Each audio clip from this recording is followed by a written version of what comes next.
faut bien voir que le thème de l'enregistrement du foncier précède la question du conflit en Côte d'Ivoire, puisque le conflit civil ivoirien dans son acceptation longue va durer de 1999 à 2011, et que l'enregistrement des droits est régi par une loi qui date de 1998, donc qui est antérieure. Après l'indépendance de la Côte d'Ivoire en 1960, le premier président, Félix Houphouët-Boigny,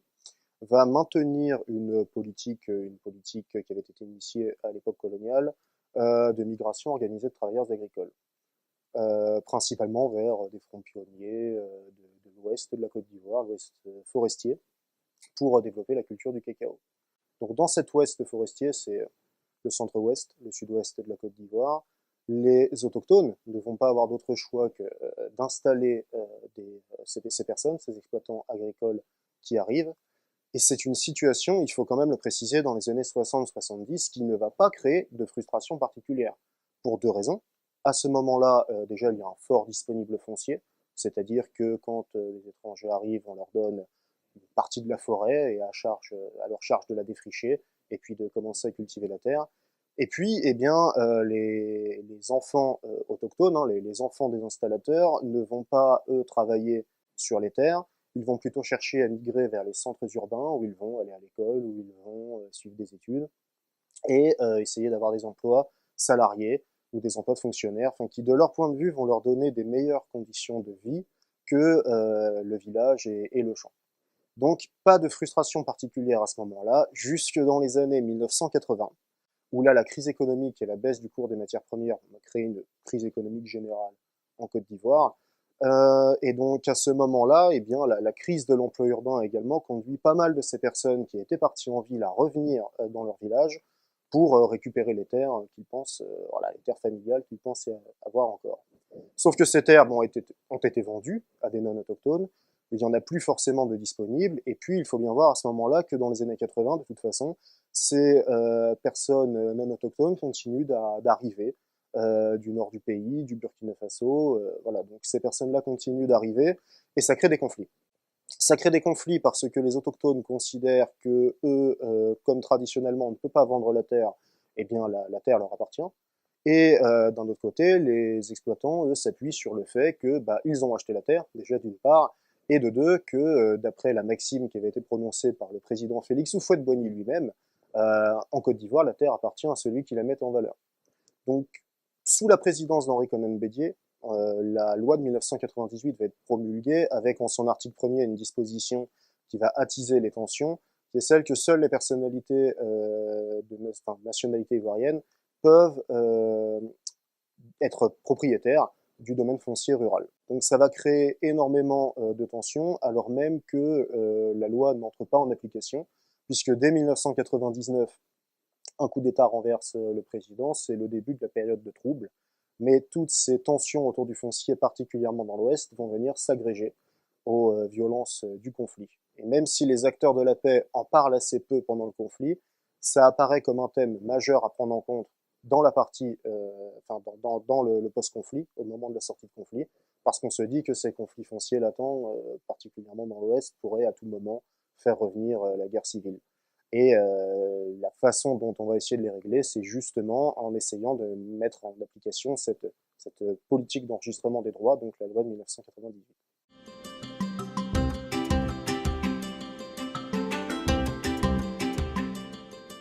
Il faut bien voir que la question du foncier va se détacher de celle du conflit au moment où globalement toute l'action publique en Côte d'Ivoire va s'en détacher aussi. C'est un processus qui est assez rapide parce que la prise de pouvoir d'Alassane Ouattara en 2011, c'est une victoire militaire, hein, c'est la rébellion qui gagne la guerre civile. Et donc ceux qui sont au pouvoir à ce moment-là n'ont pas trop d'intérêt pour des questions de légitimité politique à faire perdurer cette période de réconciliation, de post-conflit.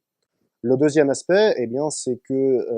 le président Ouattara va vraiment miser sur la reprise économique pour accompagner la sortie de conflit. Il affiche d'ailleurs la grande ambition de faire de la Côte d'Ivoire un pays industrialisé. Et donc, dans ce contexte, lui, très vite, il veut faire apparaître la Côte d'Ivoire comme un pays stable où les troubles sont résolus pour justement rassurer les potentiels investisseurs. Alors, la question du foncier, là-dedans, il faut bien voir que le deuxième grand argument pour justifier l'enregistrement des droits, c'est justement des vertus supposée sur la croissance économique. On considère qu'en fait, en sécurisant les droits des détenteurs de parcelles, en leur donnant un titre de propriété, eh ben, on va les encourager à faire des investissements productifs sur la parcelle et qu'à long terme, ça va avoir des effets positifs sur la croissance du secteur agricole. Et en soi, qu'on parle d'enregistrer les droits pour régler des conflits liés à la guerre civile ou pour dynamiser l'économie, ce ne sont pas sur le fond deux discours qui sont totalement incompatibles.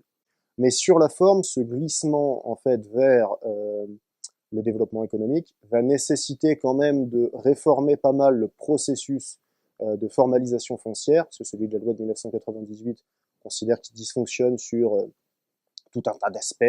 où il est un peu trop lourd, hein, beaucoup d'étapes, il coûte très très cher. Et dans ces tentatives de réformer, en tout cas d'initier des discussions pour réformer cette procédure, il y a des perdants dans la fonction publique, où pas mal de fonctionnaires en fait ont l'opportunité de gagner de l'argent en donnant le bon formulaire, en mettant le bon coup de tampon, etc. Et ces personnes-là, leurs arguments, les arguments de ces acteurs pour justifier qu'il est important de maintenir toutes les étapes intermédiaires qu'on cherche à alléger, pour reprendre les termes qui sont employés, eh ben, vont mettre en avant que dans le contexte de la sortie de conflit, il y a encore beaucoup de conflits, donc il faut absolument aller doucement, pas aller trop vite, pas se précipiter, etc.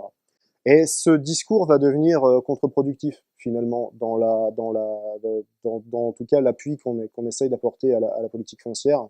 à la massification du processus pour couvrir en fait tout le territoire dans un délai raisonnable. Il faut accélérer cette procédure. Et donc bah très vite, ça va être justement le choix d'un partenaire technique et financier comme l'AFD, de dire que bon bah dans les appuis à la politique foncière, on va mettre de côté ces questions, ces objectifs de résolution des conflits, etc.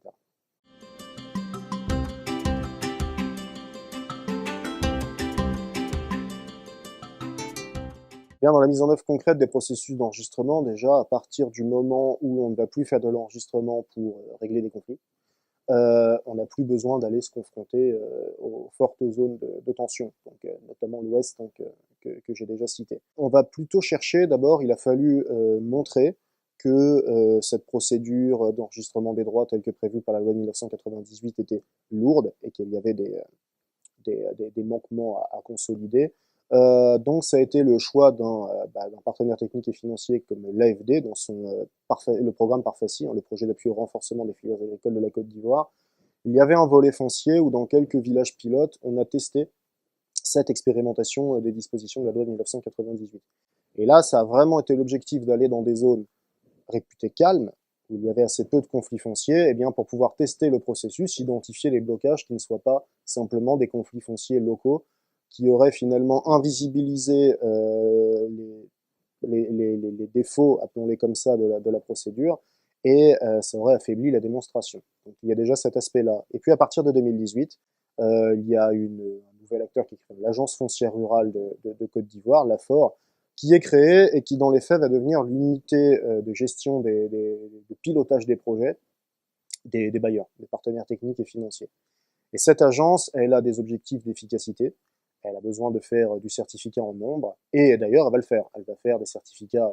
qu'on compte par milliers chaque année, là où il y a 10 ans c'était à peine quelques dizaines. Mais elle va le faire dans les régions du sud-est, celles qui se concentrent autour d'Abidjan, où il y a assez peu de conflits fonciers, en délaissant totalement l'ouest, sur lequel à la base on avait mis les priorités. Donc ça nous montre bien finalement qu'à partir du moment où on veut faire de la formalisation dans cet objectif de dynamiser l'économie et de surtout systématiser les procédures, eh ben on contourne géographiquement, en quelque sorte, ces zones de post-conflit où les tensions sont encore très vives.